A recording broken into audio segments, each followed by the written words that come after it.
Assalamualaikum dan salam sejahtera. Saya Nazri Kahar. Ini Agenda Awani. Malam ini kita akan berbicara satu isu juga yang sedang diperkatakan oleh ahli ekonomi selain isu inflasi dan kos harga makanan yang sedang meningkat naik pada ketika ini.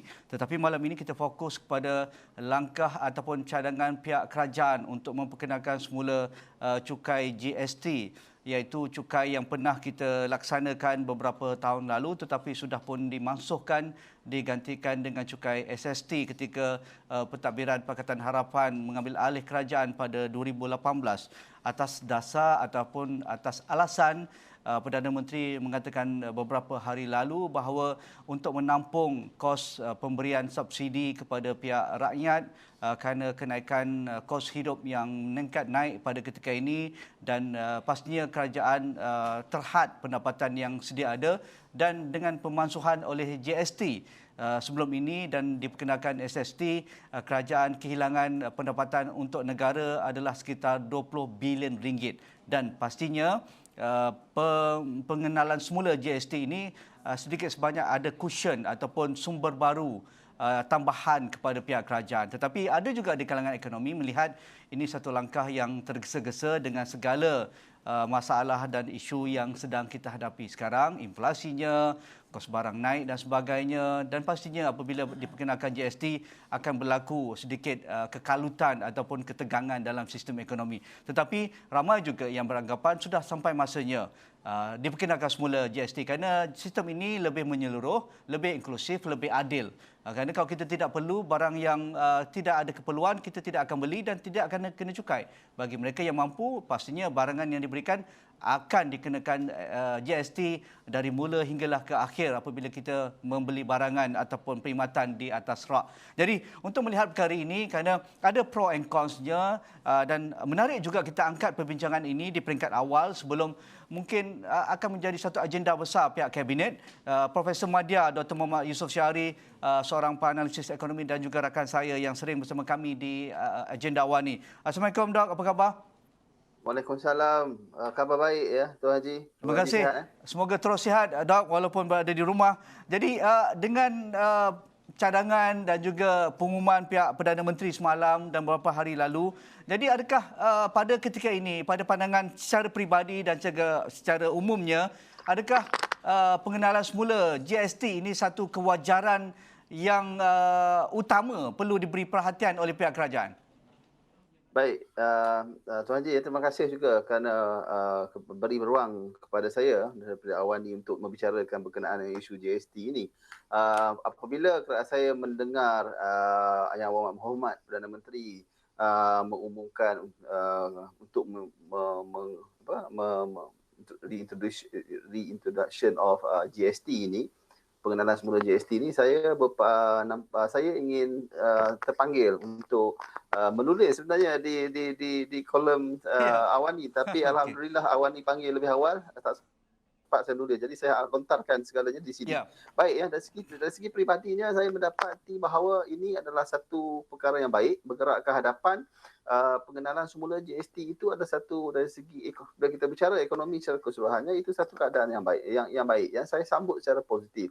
Tetapi di sini adakah yang perlu kita perhalusi dan yang perlu kita memberi perhatian adakah dari segi masa, tempoh masanya. Adakah tempoh masa, kalau nak dilaksanakan sekarang, adakah tempoh masa tersebut bersesuaian ataupun memerlukan sehingga Malaysia benar-benar capai pada situasi yang pra-pandemik, iaitu kalau dianggarkan, diunjurkan sekitar di antara tahun depan 2023 ataupun 2024. Adakah masa itu yang dilaksanakan?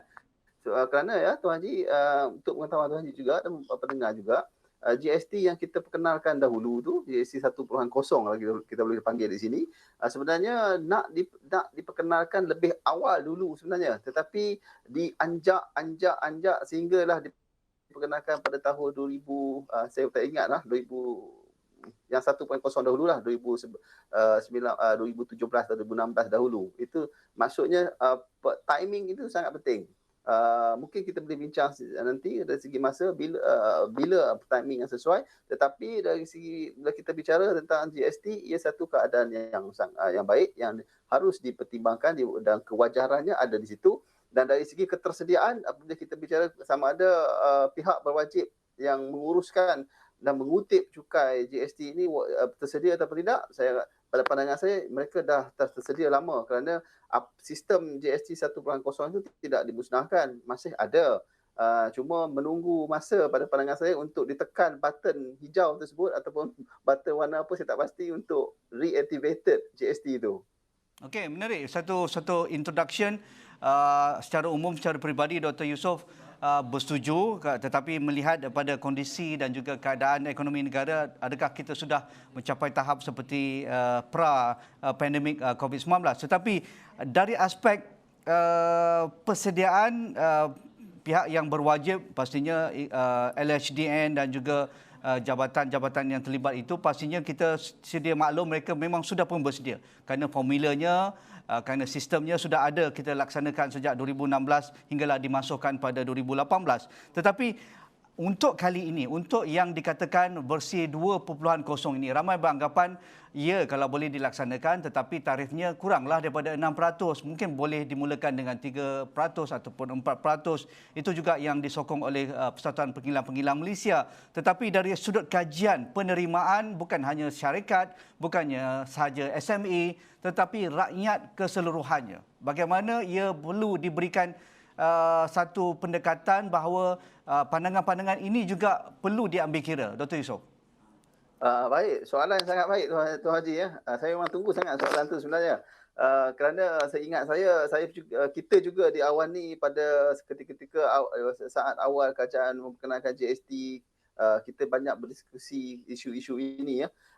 Kalau kita lihat, ya memang benar dari segi teoretikalnya, dari segi perspektif konsepnya, GST itu memang orang kata dari segi kadar cukainya lebih rendah berbanding dengan apa yang sistem SST sekarang ya. Tetapi ingat tak, saya rasa semua kita ingat ya, maksud Tuan Haji sendiri mungkin ingat, apabila pihak berkuasa, pihak berwajib mengatakan GST akan mengurangkan harga, itu ya dah yang dicanangkan setiap masa kan. Tapi saya Tidak percaya berlaku. itu benar dari segi teoretikal, dari segi konsepnya memang betul. Kalau dikira dari segi model ekonominya, memang kita bandingkan antara sistem SST dan juga GST, memang akan berlaku SST lebih memberikan kos yang lebih rendah kepada pengeluar, dan ini akan diterjemahkan kepada harga yang lebih rendah. Tetapi perbezaannya wujud vacuum tengah-tengah tu antara apa yang dibicarakan tentang di peringkat atasan, di peringkat pihak wajib, dengan apa yang berlaku berbeza, Tuan Haji. Ya. Tetapi harga ni orang duk tengok harga tidak turun ni, malah harga bertambah tinggi. Saya masih ingat saya pun banyak menulis dalam ketika pada masa tu, kalau betul GST ini berperanan mengurangkan harga, kedai RM2 takkan naik jadi RM2 sekupang. Jadi wujud pada pandangan saya, apa yang vacuum tengah-tengah ni, jadi satu kefahaman kepada GST itu perlu diberikan secukup-cukupnya dahulu kepada pihak kerajaan, kepada pihak ahli politik, ahli parlimen, sampailah kepada pihak pengguna. Pada masa dulu ini tidak berlaku, Tuan Haji. Saya nampak ini tidak berlaku. Kalau ini berlaku, tidaklah berlaku harga kedai RM2 naik jadi RM2 sekupang. Contoh yang paling mudah lah, sebab saya selalu pergi kedai RM2. Kita menyokong rakyat-rakyat Malahai ni. Kita tak pergi kepada pavilion apa semua kan. Jadi itu tidak akan berlaku. Yang kedua, saya rasa komunikasi itu perlu ditambah baik. Dan juga kalau boleh Tuan Haji, saya kadang-kadang kan, kalau kita nak introduce satu benda yang baru ni Tuan Haji, nama penting. Kalau kita nak panggil kawan pun, nama biarlah nama yang sedap-sedap sikit, baru senang kita ingat, dan juga nama itu perlulah ada manifestasi kepada individu tersebut. Okey, berbalik pada GST ni, pada pandangan saya, kalau nak introduce 2.0, jangan panggil GST. Kerana betul negara dunia banyak mengamalkan sistem begini, tetapi mereka tidak panggil GST. Mereka panggil value added tax. VAT. Jadi kita kita fahamlah kan, walaupun yang pada pandangan saya, perkhidmat saya GST itu mungkin diperkenalkan nama tersebut oleh konsultan yang dilantik oleh pihak kerajaan ketika itu, mungkin mereka mencadangkan GST, tapi pada pandangan saya elok dipanggil value added tax supaya bila orang dengar VAT, Tuan Haji, kita faham, oh ini adalah cukai yang dikenakan kepada nilai ditambah ataupun bahasa mudahnya keuntungan yang diperolehi setelah tolak kos.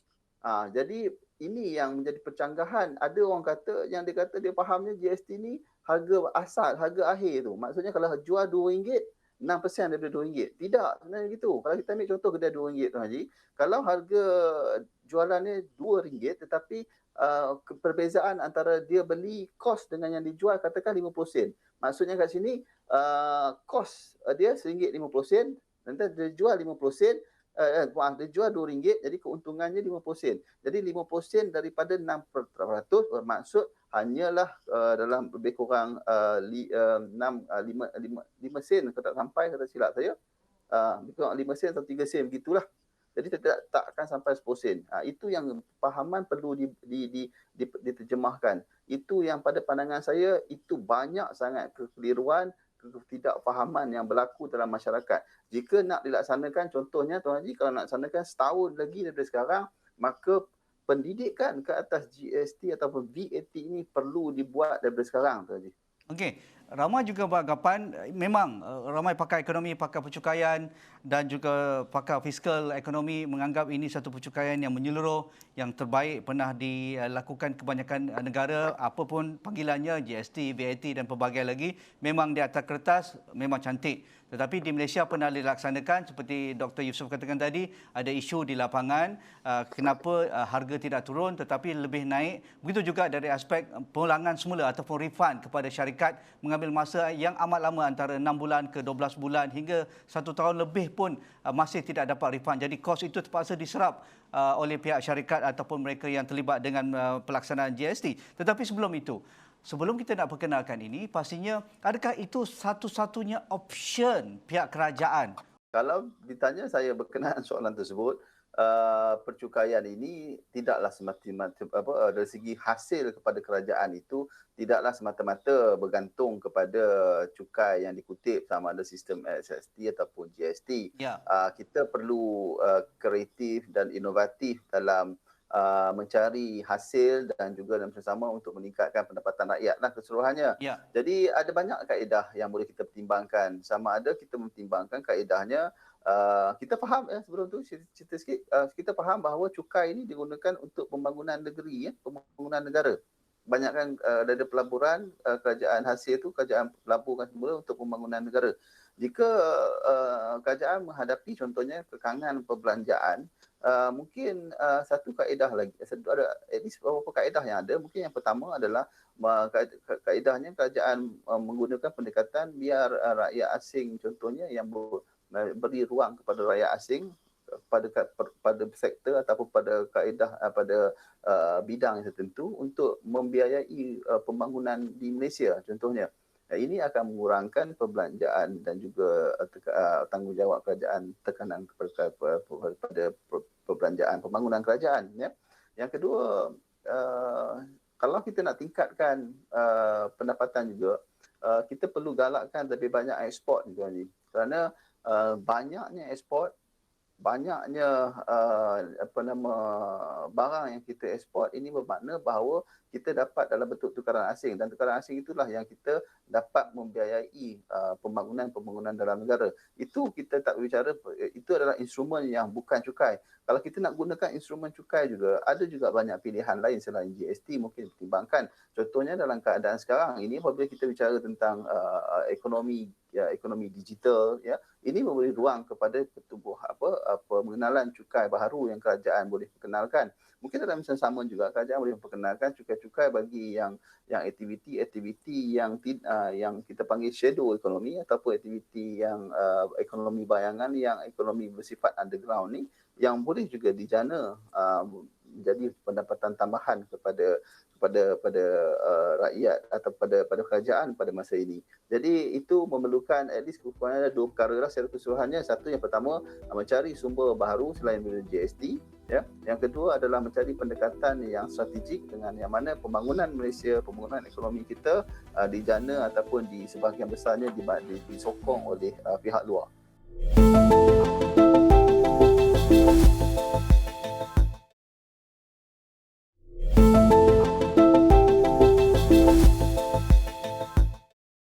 Seterusnya kepada Dr. Yusof, adakah Dr. Yusof setuju ataupun tidak?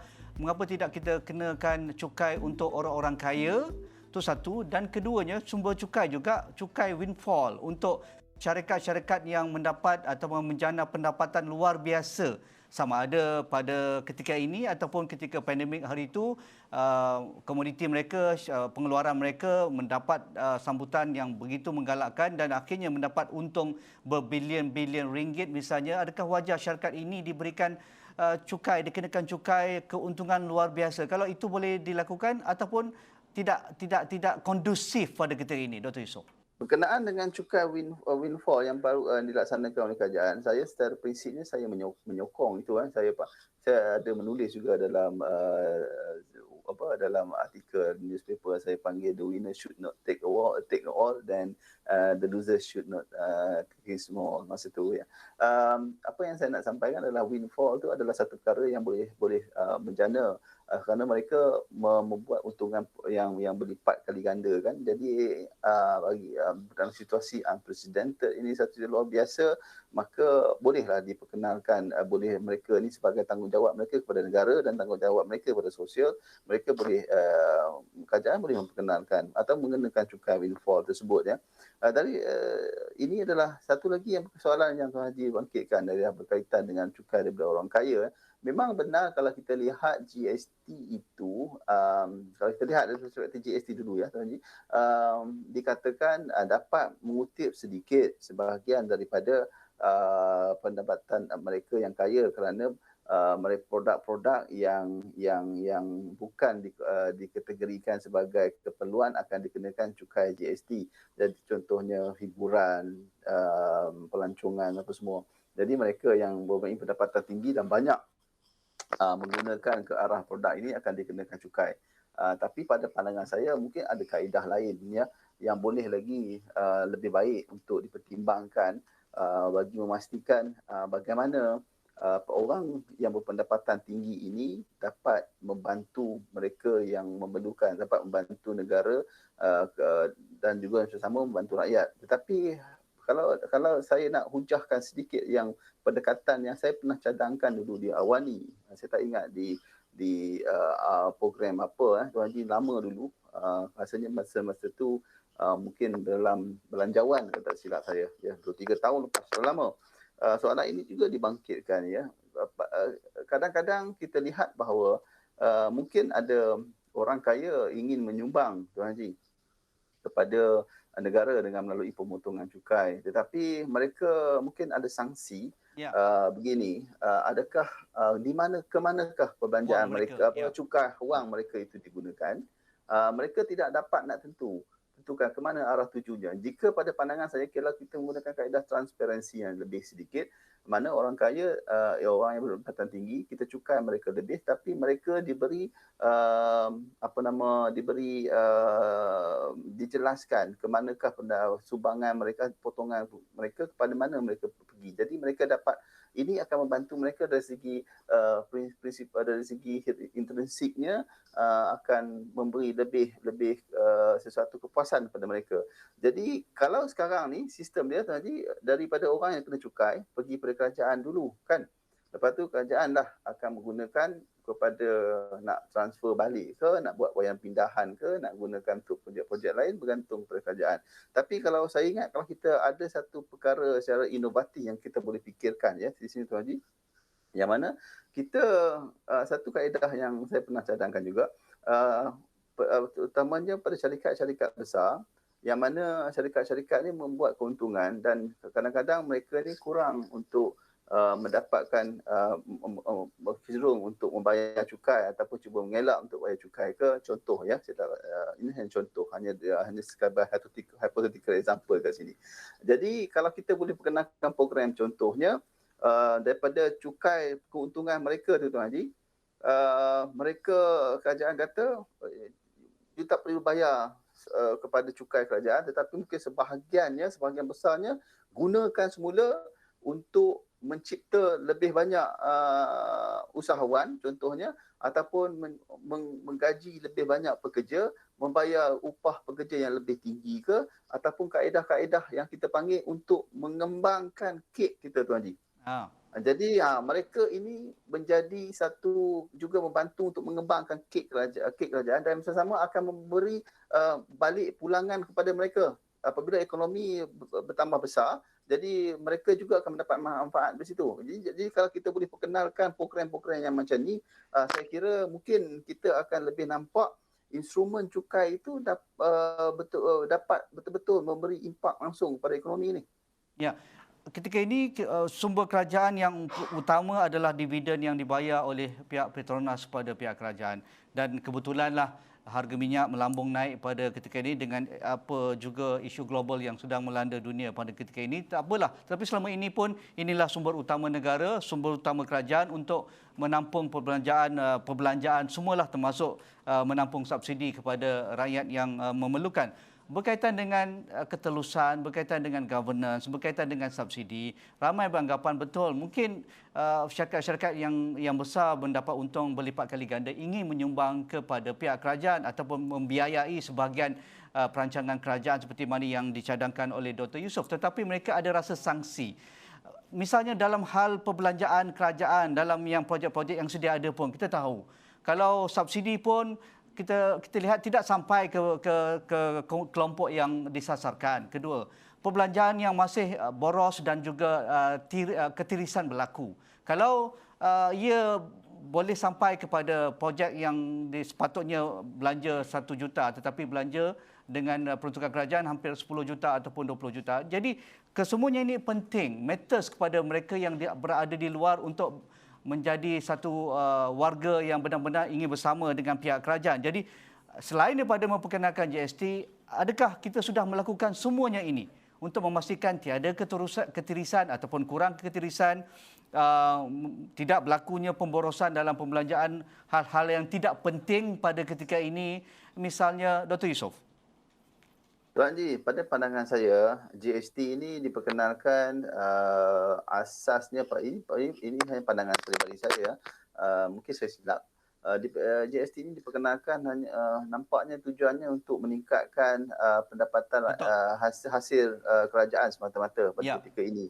Kerana kita dah lihat masa pandemik, kerajaan telah membelanjakan banyak wang, dan juga selepas pasca pandemik juga kerajaan masih lagi memerlukan wang banyak untuk menggerakkan semula, memperbaiki semula kerosakan ekonomi, kecederaan yang telah berlaku pada pandemik lalu. Jadi sumber itu dah semakin terhad dan ini antara cadangan yang keluar untuk memperkenalkan GST sebagai arah ataupun ke arah untuk meningkatkan hasil kerajaan. Tetapi kalau kita berbicarakan antara yang tadi, saya rasa kita lebih campur sikit, Tuan Haji, dan kita setuju sebenarnya kalau kita lihat perbincangan tadi, kita lebih melihat kepada objektif bagaimana untuk meningkatkan kecakapan ekonomi melalui GST itu. Kita tidak menggunakan GST itu untuk menggunakan instrumen GST untuk meningkatkan hasil semata-mata, tapi kita melihat lebih jauh bagaimana kecekapan ekonomi dari segi sudut percukaian itu boleh dilaksanakan. Dan pada pandangan saya, pada pemerhatian saya secara kasar, saya nampak kaedah yang seperti mana kita bincang tadi, yang saya cadangkan tadi, salah satu contohnya, kaedah iaitu untuk menggunakan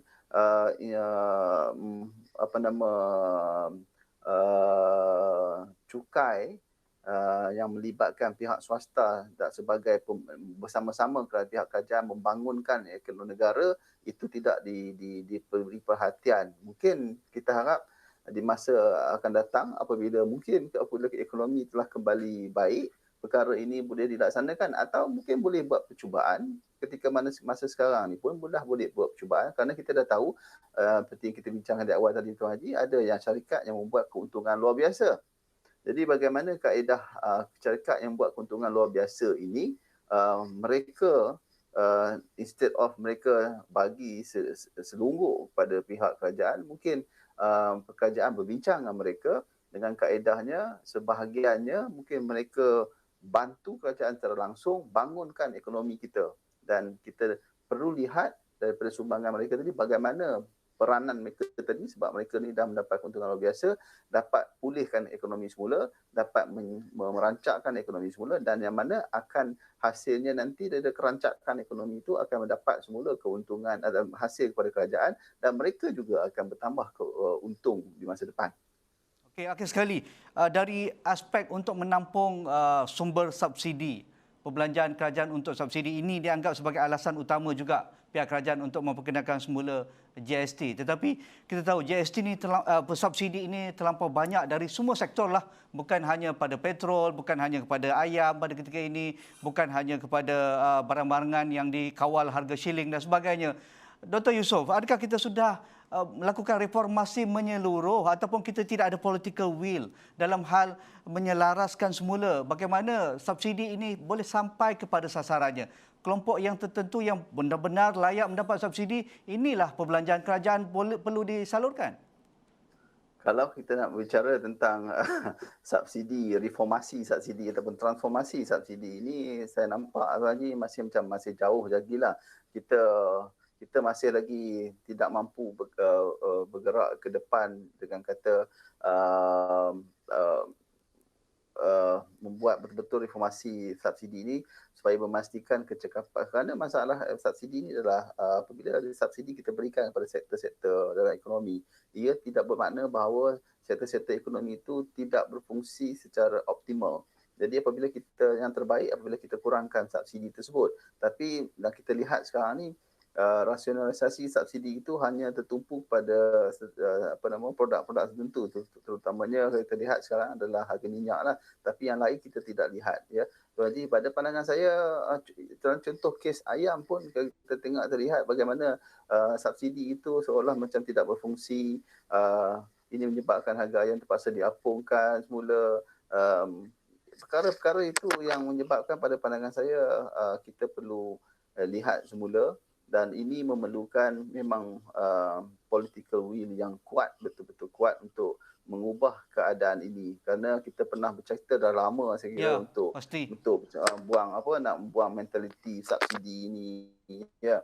Tetapi dari satu sudut lain juga kerisauannya apabila subsidi ini adalah subsidi yang tidak boleh sampai kepada pihak yang sepatutnya dibuat. Betul. Sasaran. Contohnya hari ini kita dengar masih kerajaan nak memperkenalkan cash juga kepada mereka untuk mengurangkan tekanan hidup semua. Tapi persoalan dia boleh sampai betul ke nilai cash tersebut pada mereka yang betul-betul layak? Bagi pandangan saya, kita ada kaedah lain yang kita boleh pertimbangkan yang lebih baik. Terima kasih Pemuda Dr. Muhammad Yusof Syahri, penganalisis ekonomi dan rakan kami yang selalu memberikan input berkaitan dengan ekonomi semasa. Terima kasih Dr. Yusof, dan itu saja agenda Wani pada malam ini. Assalamualaikum, kita jumpa lagi.